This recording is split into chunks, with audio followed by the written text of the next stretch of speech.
This is a favorite poem of mine that I first discovered. I first read this poem, I think it was 35 years ago. And it's called the 1937 Howitzer. This was the first Blas de Otero poem I ever came to. Some of his poems have little epigraphs that he has provided. Oftentimes we'll see a poem, there'll be an epigraph below the title in which the poet will quote another poet or a writer. But he provides these little almost subtitles or little epigraphs beneath the title of the poem that he has himself written.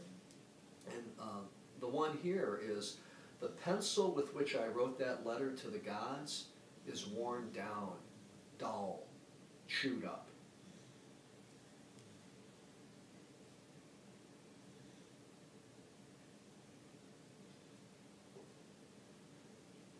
The 1937 Howitzer. It has this incredible opening line, by the way. "The kitchen is the most surrealist thing in the house."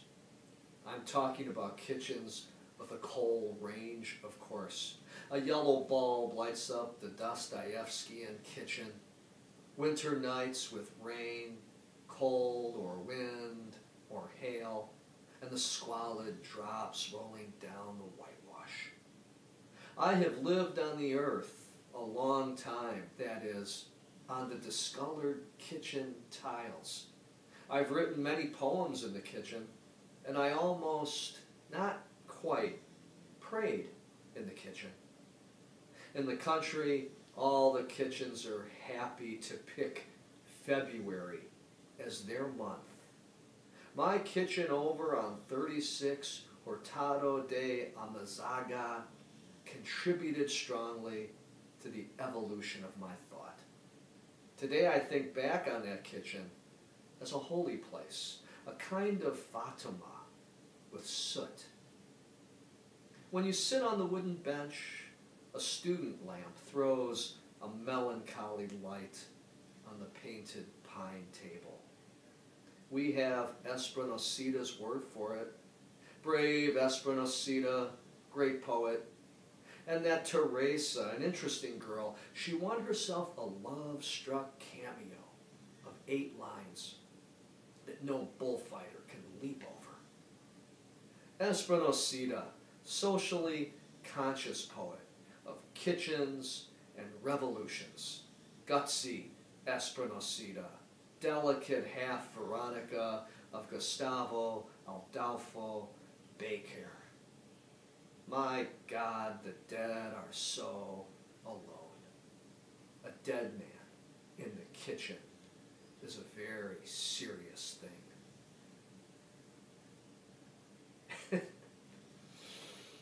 Wow, that poem just always blows me away. And in part, you see his surrealist, imaginative capacity emerge in that poem.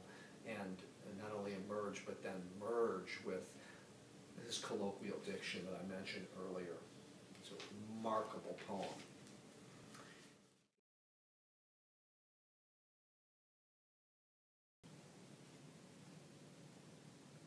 The Comet. This is a Lewis Hyde translation. Its long hair is a sad thing. It must not last as long as the stars. So thoughtful. And it flies off. It flies off like the comet, like Halley's Comet when I was a child. A child watches and believes.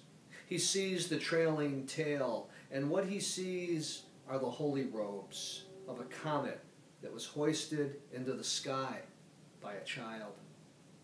But it's the grown-up who's skeptical. Now he can see the sky cut through with bright lights. He'll never believe. He smiles. Only later he believes. Again. He sees shadows. He can see black things inside his white hair and believes. All of the blind are blind, and he believes. He believes in all the black cloth that his fingers touched. That's the way it is with children and men. The man has his doubts. The old man knows. Only the child understands.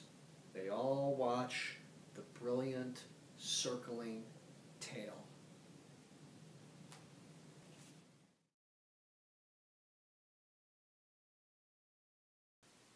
So I'd like to begin with a Robert Bly translation from Leaping Poetry, an idea with poems and translations. This poem that I'm going to read has been translated by other translators as well, but I really prefer this particular translation of this poem. And it's entitled Landscape with Two Graves and an Assyrian Hound. And I love the way the dead actually speak in this poem. Friend, get up so you can hear the Assyrian hound howling. The three nymphs of Cancer are up and dancing, my son. They brought along mountains of red sealing wax and some rough sheets that Cancer slept on last night. The neck of the horse had an eye, and the moon was up in a sky so cold she had to rip up her own mound of Venus and drown the ancient cemeteries in blood and ashes. Friend, wake up, for the hills are still not breathing, and the grass in my heart has gone off somewhere. It does not matter if you are full of seawater. I loved a child for a long time who had a tiny feather on his tongue, and we lived 100 years inside a knife. Wake up, say nothing, listen, sit up a little. The howling is a long and purple tongue, leaving behind ants of terror and lilies that make you drunk. It's coming now near your stone. Don't stretch out your roots. Nearer, it's moaning. Do not cry in your sleep, my friend.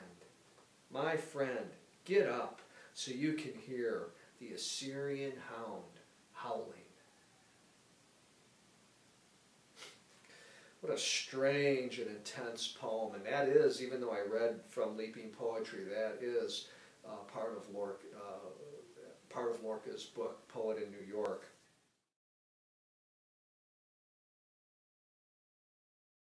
To borrow Lorca's term, the duende, of Miguel Hernández's duende really manifests in terms of his exploration of the heart. And the poems I've chosen to share with you this evening are going to typify that, I hope. There are many wonderful translations of Miguel Hernández. My favorite book of his is The Selected Poems of Miguel Hernández and Blas de Otero.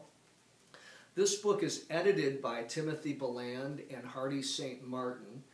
The Miguel Hernández portion is edited by Timothy Beland, and the Blas de Otero part is edited by Hardie St. Martin. The book is divided in halves, Miguel Hernández being the first half of the book. There are several different translators for some of the poems. Beland translates many, if not most, of the poems of Miguel Hernández, but he also has some other translators as well, including Robert Bly. And Robert Bly has translated the very first poem of Miguel Hernández's that I'd like to share with you this evening, which is entitled, I Have Plenty of Heart. I have plenty of heart. Today I am, I don't know how. Today all I am ready for is suffering. Today I have no friends. Today the only things I have is the desire to rip out my heart by the roots and stick it underneath a shoe. Today that dry thorn is growing strong again. Today is the day of crying in my kingdom. Depression unloads today in my chest, a depressed, heavy metal. Today my destiny is too much for me, and I'm looking for death down by my hands, looking at knives with affection. And I remember that friendly axe, and all I think about is the tallest steeples and making a fatal leap serenely. If it weren't for I don't know what, my heart would write a suicide note. a note I carry hidden there. I would make an inkwell out of my heart, a fountain of syllables and goodbyes and gifts, and you stay here, I'd say to the world. I was born under a rotten star.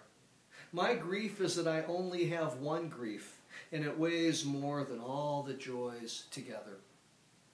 A love affair has left me with my arms hanging down, and I can't lift them anymore. Don't you see how disillusioned my mouth is?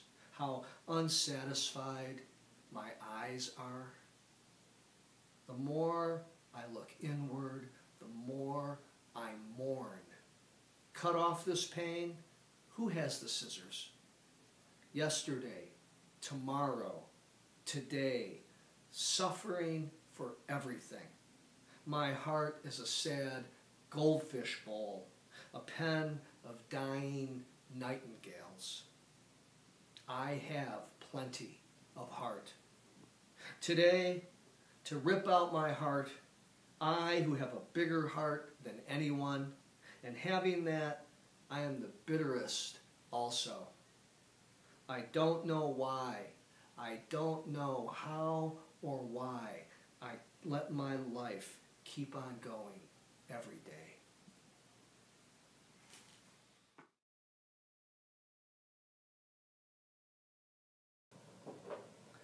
This is titled, When I Hear Your Name.